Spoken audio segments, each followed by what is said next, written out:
बोल श्री राधा कृष्ण महाराज की।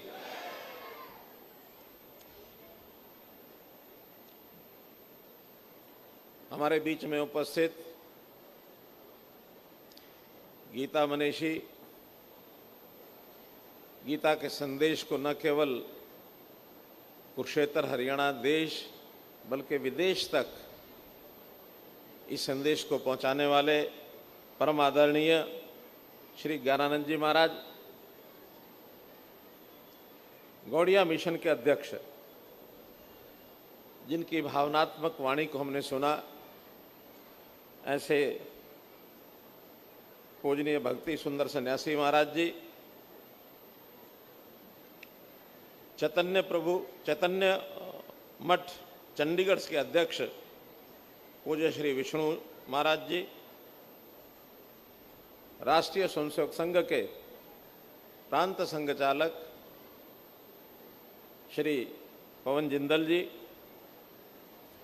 हमारे इस क्षेत्र के सांसद श्री नायब सिंह सैनी जी, यहाँ के विधायक श्री सुभाष सुधा जी, भक्ति सर्वस्व पूज्य गोविंद महाराज जी, भक्ति वैभव आश्रम महाराज जी, भक्ति वैभव प्रजातक महाराज जी, भक्ति तिलक महाराज जी, वृंदावन से पधारे स्वामी मधुसूदन महाराज जी, भक्ति स्वामी गिरिजी महाराज, उपस्थित अन्य संतजन, महानुभाव भाइयों बहनों, धर्म क्षेत्र कुरुक्षेत्र,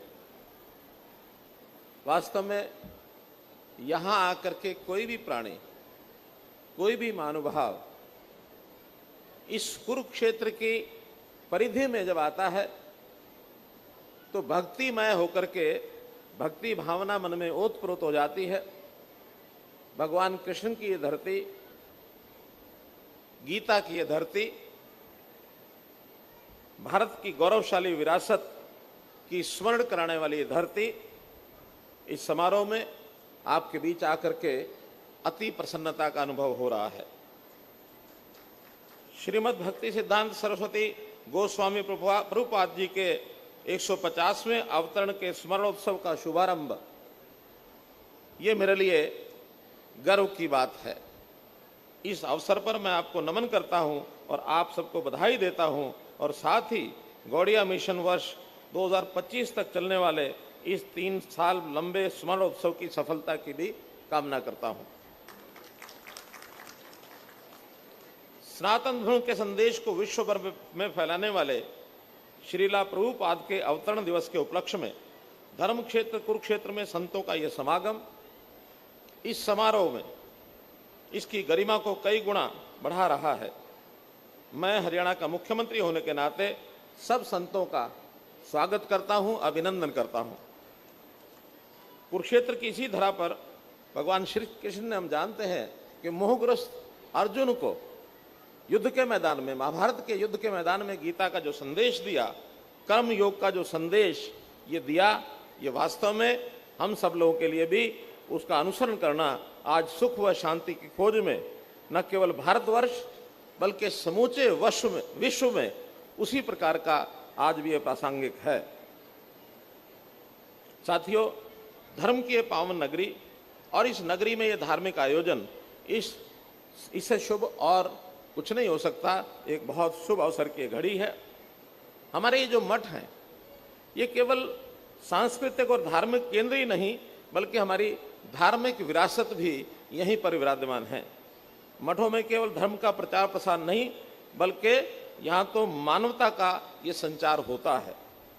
मठ सनातन संस्कृति का केंद्र है और साथ ही ये पावन धर्म और मानव कल्याण के लिए स्थापित किया गया है। आज अगर सनातन धर्म और सनातनी दोनों ये बचे हुए हैं तो इसमें हमारे मठों का, हमारी धार्मिक संस्थाओं का बहुत बड़ा योगदान है। वरना कितने ही प्रयास हुए हमारे इस संस्कृति को, हमारे इस आचार विचार को समाप्त करने के लिए, कितने आक्रमण हुए इस संस्कृति को खत्म करने के लिए, हमारे ऊपर चोट पहुंचाने के लिए, लेकिन इसको कोई खत्म नहीं कर पाया है, क्योंकि हमारी धार्मिक संस्थाएं और हमारी आस्था इतनी मजबूत है कि उस पर खरोच तक नहीं आ सकती है। मिटाने वाले, कोशिश करने वाले मिट गए। हिंदू धर्म और संस्कृति आज भी वैसी की वैसी है। सनातन धर्म का अविरल धारा न कभी रुकी है, न रुकेगी और न ही कोई इसे रोक पाएगा। हमारी धर्म और संस्कृति की रक्षा के लिए हम जानते हैं कि हमेशा कोई ना कोई मजबूती से खड़ा रहा है, चाहे उसमें हम आदि शंकराचार्य जी का नाम लें, चाहे सिद्धांत सरस्वती गोस्वामी प्रभुपाद जी का नाम लें। हम लोग ये भी जानते हैं कि ये वही धरा है जहाँ अनेक संत महात्माओं ने निवास किया है। यहाँ महर्षि वेदव्यास, महर्षि दुर्वासा ऋषि, महर्षि जमदग्नि, महर्षि भृगु महाराज, महर्षि च्यवन ऋषि, महर्षि उद्दालक आदि ने, उनके सबके यहाँ आश्रम ये स्थित हैं।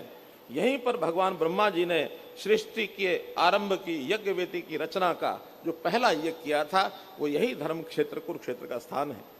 अब जानते हैं कि सूर्य ग्रहण पर यहाँ दुनिया भर के संत और भक्त पवित्र कुंड में स्नान करने के लिए आते हैं।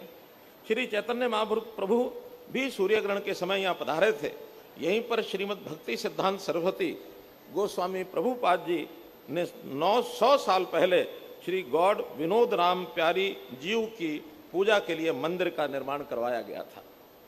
कुरुक्षेत्र ही नहीं, हमारा पूरा भारत देश ऋषि मुनियों, साधु संतों, पीर पैगंबरों, महात्मा और गुरुओं की भूमि है। यहाँ पर प्राचीन काल से आध्यात्मिकता, धार्मिकता, दैविक और सांस्कृतिक भावनाओं का बोलबाला रहा है, जिन्होंने हमारे देश में अनेकता में एकता के में पिरोया है। हम जानते हैं कि यहाँ पर कितने ही संप्रदाय हैं, कितने भी मजहब हैं, उन सबको आस्थाओं को मानकर और विभिन्न भाषाएं बोलकर के भी हम सब एक हैं। हम सब विश्व बंधुत्व का संदेश देने वाले हैं। ये हमारी संतों और महापुरुषों की कृपा रही है। हिंदू धर्म दुनिया का वह धर्म है जिसने मान्यताओं पर भी भावनाओं पर बल दिया है। लोगों ने अपनी आस्था और विश्वास के में अपने तरीकों से हिंदू संस्कृति को माना है। सनातन धर्म ने सभी मान्यताओं, विश्वास और आस्था को सर स्वीकार किया है। यही हमारे सहिष्णु होने का प्रमाण और सनातन होने की ताकत है। हमने कभी किसी को कोई हानि नहीं पहुंचाई है, किसी की आस्था उसको झुकाया नहीं है। हमने हमेशा कहा है कि हम भी ठीक हैं, आप भी ठीक हैं। दुनिया में एकमात्र हमारी संस्कृति ऐसी है, हम भी वादी हैं, हम ही वादी नहीं हैं। वरना दुनिया की संस्कृति, जो दूसरे लोग आस्थाओं को मानने वाले, वो हमेशा यही कहते हैं कि हम ही ठीक हैं। तो हम इस नाते से, एक सहिष्णुता के नाते से हमारा ये संस्कार है। और जहाँ तक प्रश्न है श्रीमद् भगवत गीता का, ये हमको एक मानवता का संदेश देती है। रीति रिवाज जो दिए हैं वो सभी के लिए सहज किए हैं, त्योहार दिए हैं तो सभी के, केवल जो यहाँ है उसके लिए, बाकी के लिए नहीं, ऐसा नहीं है। तो मित्रों, विश्व में शायद ही कोई ऐसा देश हो जिसमें इतने लंबे समय तक विभिन्न विचारधाराओं के लोग एक दूसरे में समाहित होकर अपनी अलग पहचान बनाए रखने का अपूर्व उदाहरण प्रस्तुत कर सके हैं। तो इस नाते से इसका श्रेय उन संतों और ऋषि मुनियों को ही जाता है जिन्होंने अपना जीवन मानव मात्र के कल्याण में लगा दिया। उनमें श्रीमद् भक्ति सिद्धांत सरस्वती गोस्वामी प्रभुपाद का नाम प्रमुखता से लिया जाता है। श्रीला प्रभुपाद, इनका जीवन जो है भारतीय संस्कृति के को आगे बढ़ाने में उनका एक बहुत बड़ा उल्लेखनीय योगदान है। वर्ष 1918 में श्री गौड़ीय मठ की स्थापना की थी। उन्होंने श्री चैतन्य महाप्रभु द्वारा प्रतिपादित वैष्णववाद के सिद्धांत का पालन करते हुए प्राचीन भारत में प्रचलित वर्ण आश्रम धर्म को एक सच्चे वैज्ञानिक और आस्तिक आधार पर प्रस्तुत किया। उन्होंने सनातन धर्म के विषय में उपजी विभिन्न भ्रांतियों और कदाचारों को उन्होंने समाप्त किया था। श्रीमद् भक्ति सिद्धांत सरस्वती गोस्वामी प्रभुपाद जी ने अपने जीवन काल में देश विदेश में मंदिरों के साथ साथ 64 मठों की स्थापना की। उन्होंने दुनिया के पहले वैष्णव अखबार और 5 पत्रिकाओं को, जैसा स्वामी जी ने बताया कि प्रिंटिंग का जो पद्धति है वो उसी समय शुरू हुई। उन्होंने संस्कृत, बंगाली, हिंदी, उड़िया और अंग्रेजी सहित विभिन्न भाषाओं में एक जो विचार थे वो सब पत्रिकाओं के माध्यम से प्रकाशित हुए। भगवान चैतन्य महाप्रभु प्रभु के संदेश को पश्चिमी दुनिया में फैलाने के लिए श्रीला प्रभुपाद ने वर्ष 1927 में एक अंग्रेजी पत्रिका ये भी शुरू की थी। वे हरे कृष्ण आंदोलन के सूत्रधार थे और वर्ष 1933 के आरंभ में ही उन्होंने सनातन धर्म के प्रचारकों को यूरोप भेजा। उसी वर्ष लंदन में हिंदू सनातन धर्म मंदिर की स्थापना की गई। हमारे देश में समय समय पर श्रीला प्रभुपाद जैसे संत महात्माओं, ऋषि मुनियों, पीर पैगंबरों और गुरुओं ने भूली भटकी मानवता को जीवन का सच्चा रास्ता दिखाया। ऐसी महान विभूतियों की शिक्षाएं पूरे मानव समाज की धरोहर हैं। उनकी विरासत को संभालने व सहेजने की जिम्मेदारी हम सबकी है। हमने भी हरियाणा सरकार के नाते से एक योजना बनाई है, संत महापुरुष विचार प्रसार योजना, अर्थात संतों के महापुरुषों के विचार जो हैं वो आज भी नई पीढ़ी को वो उसी प्रकार से मिलते रहे। इस योजना के तहत हमने संतों महापुरुषों के संदेश को जन जन तक पहुंचाने का काम किया है। योजना के तहत संत कबीरदास, महर्षि वाल्मीकि जी, गुरु नानक जी, गुरु तेग बहादुर जी, महर्षि कश्यप जी, गुरु रविदास जी जैसे संतों महापुरुषों की जयंतियों को हमने राज्य स्तर पर मनाया है। हमने श्री गुरु तेग बहादुर जी के 400वें प्रकाश पर्व के उपलक्ष्य में गत 24 अप्रैल को पानीपत में एक राज्य स्तरीय समारोह बहुत विशाल रूप में उसको हमने किया था। इसी तरह प्रदेश में गुरु नानक देव जी व श्री गुरु गोविंद सिंह जी के प्रकाश पर्व के उपलक्ष्य भी राज्य स्तरीय ये आयोजन किए गए थे। न केवल जयंतियां मनाना बल्कि हमारी सांस्कृतिक विरासत उसका संरक्षण करना ये भी उतना ही जरूरी है। इस संदर्भ में हमने अपनी सांस्कृतिक विरासत के संरक्षण के लिए भी कई ठोस कदम उठाए हैं। कुरुक्षेत्र की परिधि में सरस्वती और दुष्यती नदियों के तटों पर वेदों, पुराणों और उपनिषदों की रचना हुई थी। इसी धरा पर महाराजा कुरु ने सोने का हल बनाकर सबसे पहले अगर कृषि का प्रारंभ किया तो यही कुरुक्षेत्र की धरा पर उन्होंने किया था। हमने यहाँ के तीर्थों के रखरखाव और जीर्णोद्धार के लिए कुरुक्षेत्र विकास बोर्ड इसका गठन किया है। न केवल कुरुक्षेत्र बल्कि आसपास की 48 कोस की परिधि में आने वाले 164 तीर्थ स्थान जो गांव में छोटे बड़े स्थान हैं उन सब का जीर्णोद्धार किया जाएगा। इस प्रकार का हमने कार्यक्रम बनाया है। माननीय प्रधानमंत्री जी 2014 में जब कुरुक्षेत्र में आए थे तो उन्होंने यहाँ पर अपने उद्गार प्रकट किए थे कि उन्होंने कहा था कुरुक्षेत्र को गीता स्थली के रूप में पहचान दिलाने का हर संभव प्रयास किया जाएगा। हम जानते हैं कुरुक्षेत्र गीता स्थली है तो गीता की पहचान कुरुक्षेत्र से है, कुरुक्षेत्र की पहचान गीता से है। तो इसलिए प्रधानमंत्री जी के मार्गदर्शन के बाद वर्ष 2016 से स्वामी जी बैठे हैं, स्वामी ज्ञानानंद जी महाराज, इनके मार्गदर्शन में हमने ये जो गीता महोत्सव का जो कार्यक्रम यहाँ होता था उसको अंतर्राष्ट्रीय गीता जयंती का कार्यक्रम ये हमने बनाया और लगातार 6 साल से उस कार्यक्रम को आपके मार्गदर्शन में हम कर रहे हैं। उसमें विदेशी श्रद्धालुओं की संख्या वो निरंतर बढ़ रही है और न केवल श्रद्धालु यहाँ आ रहे हैं बल्कि अब तो देश की सीमाओं से परे विदेशों से भी ये मांग आने लगी है कि हमारे देश में और अंतर्राष्ट्रीय गीता जयंती का ये कार्यक्रम ये किया जाए। हमने 2019 में ये महोत्सव मॉरिशस और लंदन में इसका भी मनाने का एक आयोजन किया था। आखिर गीता का प्रसार देश के साथ साथ दुनिया में भी कैसे हो, इस पर हम आगे चल रहे हैं।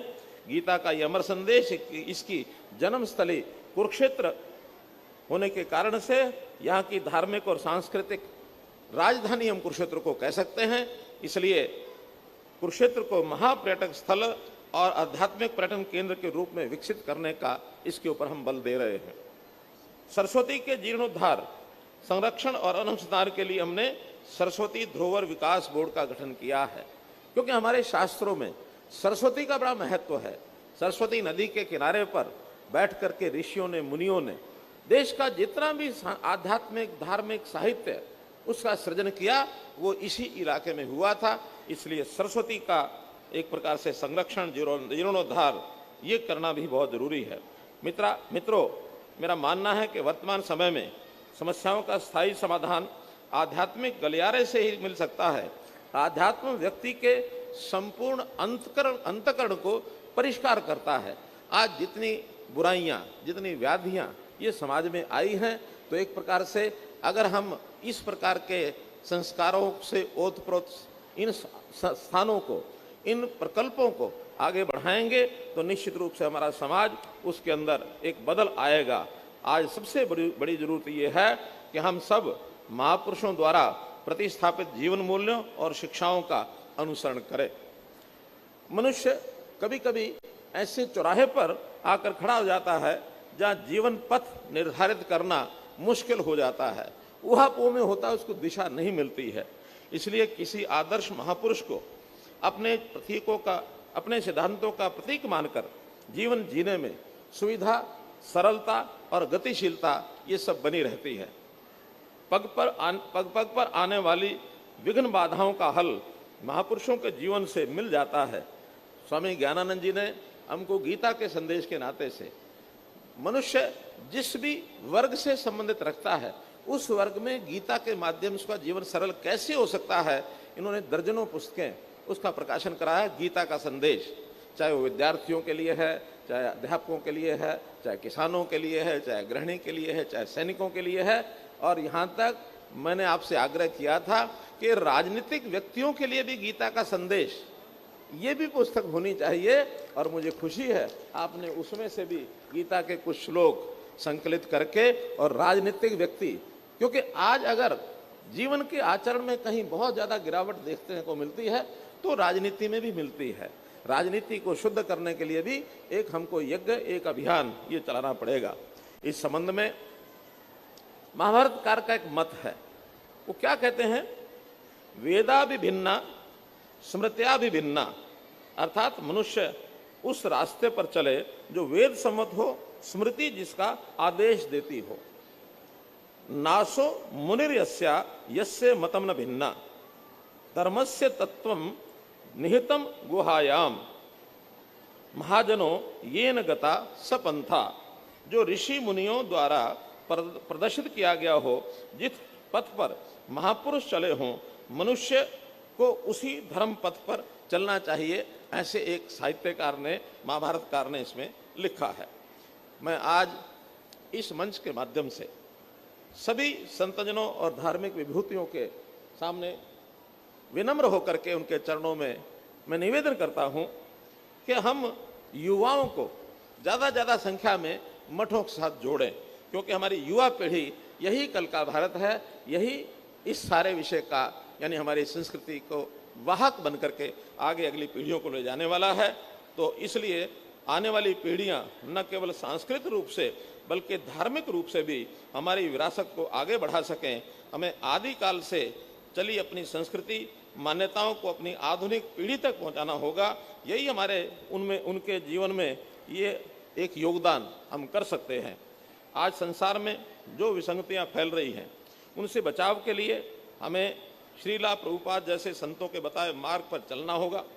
आज सबसे बड़ी ज़रूरत इस बात की है कि हम सब उनके द्वारा स्थापित मूल्यों और शिक्षाओं को जन जन तक पहुंचाएं और इनका अनुसरण करें, ताकि एक ऐसे मानव समाज का सृजन हो जिसमें मानव मात्र धर्म, जाति, समुदाय और क्षेत्र जैसी संकीर्ण भावनाओं से ऊपर उठकर सुख शांति और अमन चैन के साथ जीवन यापन कर सकें।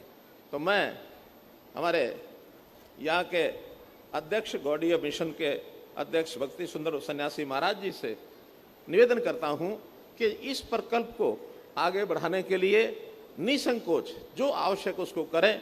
समाज के लोग ऐसे स्थानों में कोई कमी नहीं आने देंगे। आपने तो स्वयं बताया कि आप भिक्षारूपी थोड़ा थोड़ा पैसा लेकर के भी आगे बढ़ते हैं ताकि समाज का काम रुक सकता है। अब आपने जो बीड़ा उठाया है यहाँ के इस जो स्मारक बनाने का, ये भी निश्चित रूप से पूरा होगा। कहीं कमी नहीं है, अगर कमी है तो भावनाओं में, विचारों में ये कमी होती है। इसको आप जागृत कर रहे हैं और आगे करें।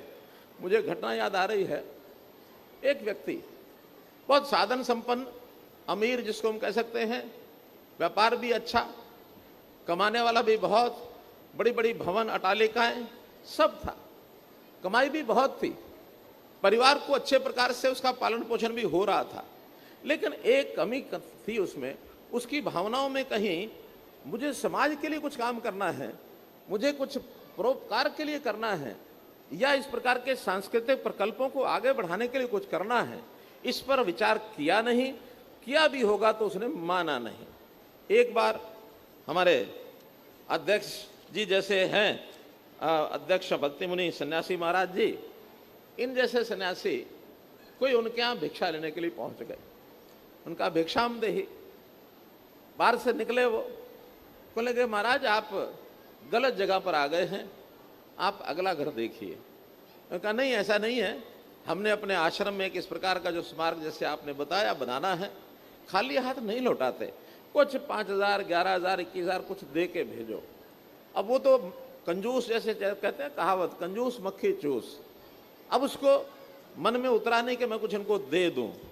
आखिर में उन्होंने कहा कि बिल्कुल कुछ नहीं दूंगा, मेरे पास कुछ नहीं है। महाराज जी ने कहा कि बेटा तुम इतना ज्यादा नहीं तो थोड़े दे दो, 5,000 दे दो, 2,000 दे दो, 1,000 दे दो, खाली मत भेजो। अब ये घटते चले गए और उस व्यक्ति को गुस्सा आता चला गया कि महाराज जी 21,000 मांग रहे थे, 1,000 पर आ गए हैं, इसलिए इनका कोई इन्होंने मठवट बनाना नहीं है, कोई इन्होंने स्मारक नहीं बनाना है। उनका चले जाओ, नहीं तो धक्के मार के निकाल दूंगा। उनका सन्यासी का अपमान नहीं करते हैं, आप 1,000 नहीं 500 दे दो, 200 दे दो, 100 दे दो, खाली हाथ मत लौटाओ। ये घटते चले गए, उनको गुस्सा आता चला गया और घट करके कहने लगे 100 नहीं, 50, 20, 10, 5, 2, 1 रुपया दे दो, खाली हाथ मत लौटाओ। उसका और दृढ़ विश्वास होता गया ये कोई सन्यासी नहीं है, ये जरूर कोई ना कोई इसको गलत आदत होगी और इसलिए गलत कपड़ों में कोई व्यक्ति आया है मुझे ठगने के लिए। इन्होंने कहा कि भाई 1 रुपया भी मत देते हो तुम, जमाना सस्ता आनों का होता था, 8 आने दे दो, 4 आने दे दो, 2 आने दे दो, 1 आना दे दो। आने से भी नीचे टका होता था, टके के नीचे पैसा होता था, पैसे के नीचे पाई सरसाई, इससे भी नीचे कुछ था, पाई सरसाई, बिल्कुल ढेला। तो ऐसा करके उन्होंने कहा कि भाई जो तुम्हारे पास दे सकते हो, जितना तुम्हारा मन माने उतना दे दो, मैं चला जाऊंगा। उनका देखिए जब तो तुम 11,000, 21,000 मांग रहे थे तो मुझे लगता था शायद जरूरत है, लेकिन घट करके 1 पैसे तक आ गए हो, अब जरूर मुझे लगता है कि तुम इसका दुरुपयोग करोगे। कुछ ही मन में उसके उल्टा सीधा विचार आया।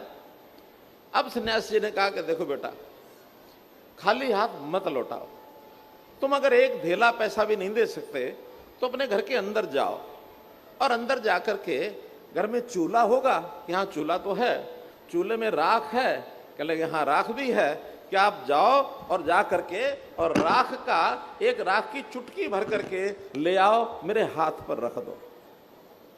अब ये व्यक्ति परेशान हुआ, उन्होंने कहा कि साधु सन्यासी ये 51,000 या 21,000 मांग रहे थे, समझ में आता था कुछ काम करेंगे, 1 पैसे तक के आए, लगता था कि कोई अपनी आदत ठीक बुरी होगी, इनको उसको पूरा करेंगे, लेकिन राख की चुटकी का क्या करेंगे? महाराज ये बता दो कि राख की चुटकी का क्या करोगे?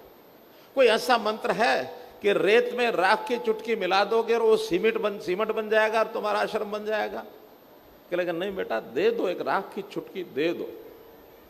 उनका नहीं, आप मुझे बता दो और मेरे मन को जच गई तो जितना तुमने मांगा पूरा दे दूंगा। मुझे बता दो कि राख की चुटकी का क्या करोगे? कह लगे बेटा मुझे कुछ नहीं करना, मुझे तो एक ही काम करना है कि तुम बहुत कमाते हो, तुम्हारे पास पैसा अथाह है, मुझे सारे भंडार तुम्हारे पता है। अब उस समय पता नहीं 1 नंबर 2 नंबर होता था कि नहीं होता था, आज अगर पता लग जाए तो ईडी वाले और इनकम टैक्स वाले छापा मारने में चले जाएंगे, लेकिन तो सन्यासी थे, इनको क्या लेना देना उससे। मैंने कहा कि मेरी तो एक चिंता है कि तुम्हारे पास इतना सब होते हुए भी तुम समाज के लिए, संस्कृति को आगे बढ़ाने के लिए किसी को कुछ देते नहीं हो, तुम्हारे हाथ को ऐसा देने की आदत नहीं है, तुम 1 चुटकी राख की दोगे तो तुम्हारे हाथ को देने की आदत लग जाएगी। मेरा इतना ही काम है और कोई काम नहीं। तो महाराज आप देने की आदत लोगों को लगा रहे हो, कोई कमी नहीं रहेगी, सब सीख रहे हैं। हमने भी ये ज्ञान, ये विद्या आप जैसे महापुरुषों सीखी है, आप चिंता मत करें। जो आपका ये स्मारक है, ये स्मारक पूरा बनेगा और इसमें जो आवश्यकता पड़ेगी उस आवश्यकता को हम पूरा करेंगे और समाज के साथ भी जा करके मांगेंगे, मांग करके इसको पूरा कराएंगे, ये मैं आपको विश्वास दिलाता हूँ। आज इस अवसर पर मुझे आप लोगों ने बुला करके मेरे इन टूटे फूटे शब्दों को आपने सुना और बहुत मैं आशा करता हूं कि इसमें से जो करणीय है उसको जरूर आप अपने साथ लेकर के जाना। बहुत बहुत आभार, संत जनों में पुनः प्रणाम, बहुत बहुत धन्यवाद।